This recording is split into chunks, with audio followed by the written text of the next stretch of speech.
مخزن ادب برائے سال دوم BA BCom BSc۔ علامہ اقبال، غزل کا نام ہے اسپانیہ۔ شعر نمبر 4۔ پھر تیرے حسینوں کو ضرورت ہے حنا کی، باقی ہے ابھی رنگ میرے خون جگر میں۔ حنا مہندی۔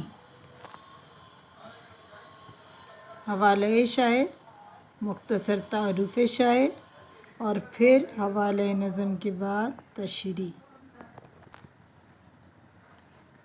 آج ایک بار پھر تیرے جوانوں کے ہاتھ مہندی سے سرخ ہونے کے لیے بےتاب ہیں، اور مہندی کی یہ سرخی اس لہو کی طلبگار ہے جس کو سجانے کے لیے حوصلہ اور ہمت کی ضرورت ہوتی ہے۔ سو میں اپنا لہو تیرے نوجوانوں کی ہتھیلیوں کو سجانے کے لیے پیش کرتا ہوں۔ شعر نمبر 5۔ کیوں کر خس و خاشاک سے دب جائے مسلماں، مانا وہ تب و تاب نہیں اس کے شرر میں۔ خس خاشاک گھاس پھوس، تب و تاب طاقت یا قوت برداشت۔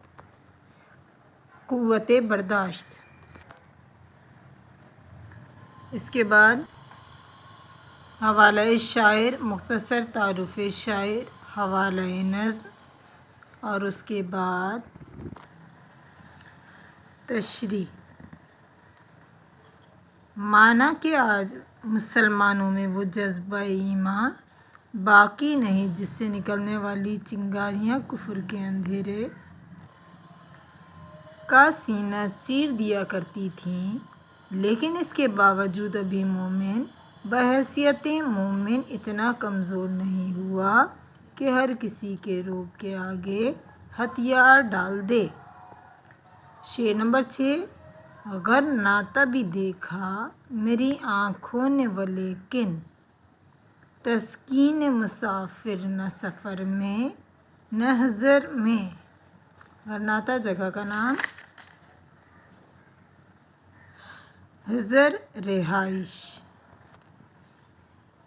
حوالہ شاعر، مختصر تعارف شاعر، حوالہ نظم، پھر تشریح۔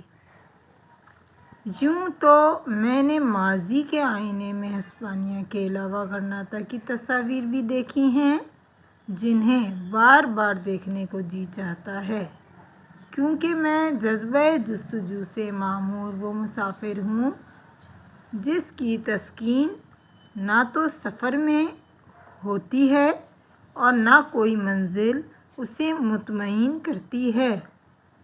میرا کام تو آگے سے آگے بڑھتے جانا ہے۔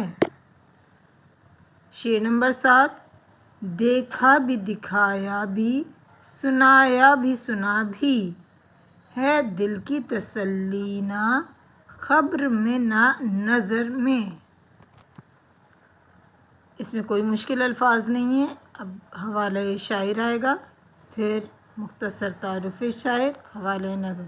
اس لیے بار بار بتایا جا رہا ہوتا ہے کہ آپ یہ بھولیں نہیں کہ شعر کے بعد ڈائریکٹ تشریح لکھ دی۔ اگر ایک وقت میں 2 لکھنا ہے تب تو ایک ہی مرتبہ تعارف شاعر آئے گا، حوالہ نظم آئے گا، لیکن اگر الگ الگ غزلوں کا دیا جائے گا یا ایک شعر ایک بند دیا جائے گا تو اس میں آپ نے لکھنا ہے اس شعر کے بارے میں، اس شاعر کے بارے میں جو کہ ٹاپک دیا گیا ہے، چاہے وہ غزلیات ہو، چاہے وہ نظم ہو، قطعات ہو، یا کچھ بھی۔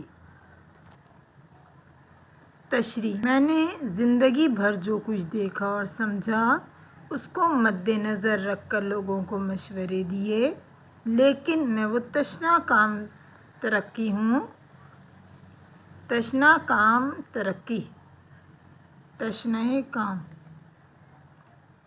ہوں جو کسی طرح مطمئن نہیں ہوتا، کیونکہ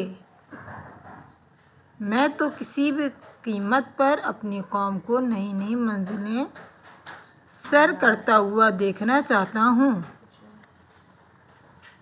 اس میں تشنہ کام جو بچا کچا کام ہے اس کی بات ہو رہی ہے۔